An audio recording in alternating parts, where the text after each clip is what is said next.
Bonjour à tous, c'est Shaftong. Aujourd'hui on se retrouve pour le premier épisode de Skoshi, et on va parler de...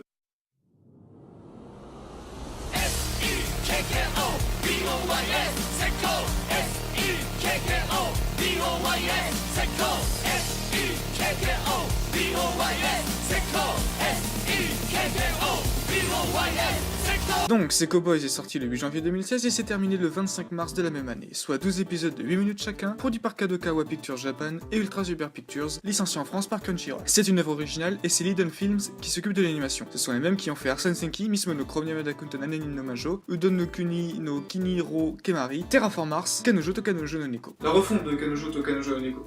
La version de Shingai Makoto, avec Anna Nazawa. C'est donc l'histoire d'un groupe appelé Seiko Boys, composé de 4 personnes, Hermès, Mars, Medici et Saint-Georges. Ce groupe a la particularité d'être composé de bustes de plâtre dotés d'une conscience. Ils travaillent durement dans le but d'accéder à la notoriété en devenant des idoles. Pour cela, nos héros seront aidés par Miki Ishimoto, une jeune gestionnaire venant d'être diplômée de l'université d'art de Nerima. Bon, je sais, c'est l'air complètement barré. Mais on est au Japon, et quand c'est barré au Japon, ça se prend au sérieux. Et quoi de mieux pour décompresser que de regarder des statues qui parlent, faire tout leur principe pour devenir des stars reconnues dans le monde entier. Comme celui sur votre gâteau, je rajouterai que Hermès est doué par Fukuyama Jun.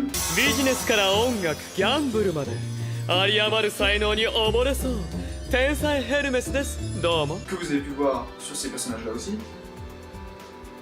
Que Mars est doublé par Ono Daisuke.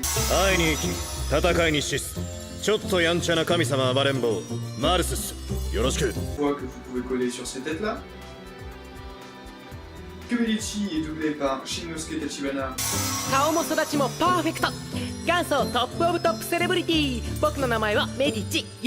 Bon, c'est le moins connu, mais il a fait ces deux têtes-là. Et enfin, que le CEO de Saint-Georges, c'est Sukita Tomokazu.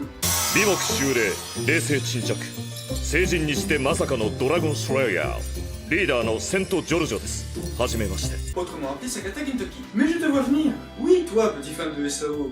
Tu te demandes pourquoi tu fais regarder cet animé? Eh bien, je vais te répondre. Bon, côté scénario, c'est pas vraiment ça qui va t'accrocher. Les dessins, peut-être. Ils sont suffisants. Mais en même temps, c'est une série à petit budget. On peut pas vraiment leur cracher dessus. Et en plus, pour une série à petit budget, les statues sont quand même très bien faites. Non, évidemment, le plus gros atout de cette série, c'est bien sûr son humour. Même si elles se prennent totalement au sérieux, on ne peut pas oublier que ce sont des statues, et que ce sont des statues mises dans des contextes totalement invraisemblables. Les dialogues sont tous très drôles. Soit ils se vannent sur ce qu'ils étaient quand ils étaient vivants, soit ils se vannent sur leur trait de personnalité. Quand je dis sur ce qu'ils étaient vivants, c'est compliqué, puisqu'ils sont morts, mais ils sont pas vraiment, à proprement parler, morts. Et regardez la série, vous comprendrez. C'est évidemment de l'humour absurde, mais c'est bien amené. Puisque dans la digeste de l'anime, entendre des statues se parler entre elles, ça choque personne. Puis en plus on est au Japon, donc. Ce sont d'ailleurs ces mêmes scènes de dialogue qui retranscrivent parfaitement les liens entre nos 5 personnages. Et on ne peut pas vraiment demander de mieux à ce genre de série. Effectivement, comme j'ai dit précédemment, c'est pas vraiment le scénario qui nous intéresse. Surtout qu'il n'y a pas vraiment les moyens de développer un grand scénario. Soit dit en passant, il y a quand même des séries comme ça qui se sont sorties avec un scénario. Pour conclure, je dirais que Seiko Boys est un des animes à voir si vous avez 1h30 de temps à perdre. Plutôt que de regarder un film, allez voir ça. Quand je dis en plus que c'est 12 fois 8 minutes, c'est faux, parce qu'il y a 1 minute 30 d'ending, et qu'en vrai, les épisodes font 7 minutes 50. Du coup, ça vous fait gagner du temps. C'est 8 fois 6 minutes 20.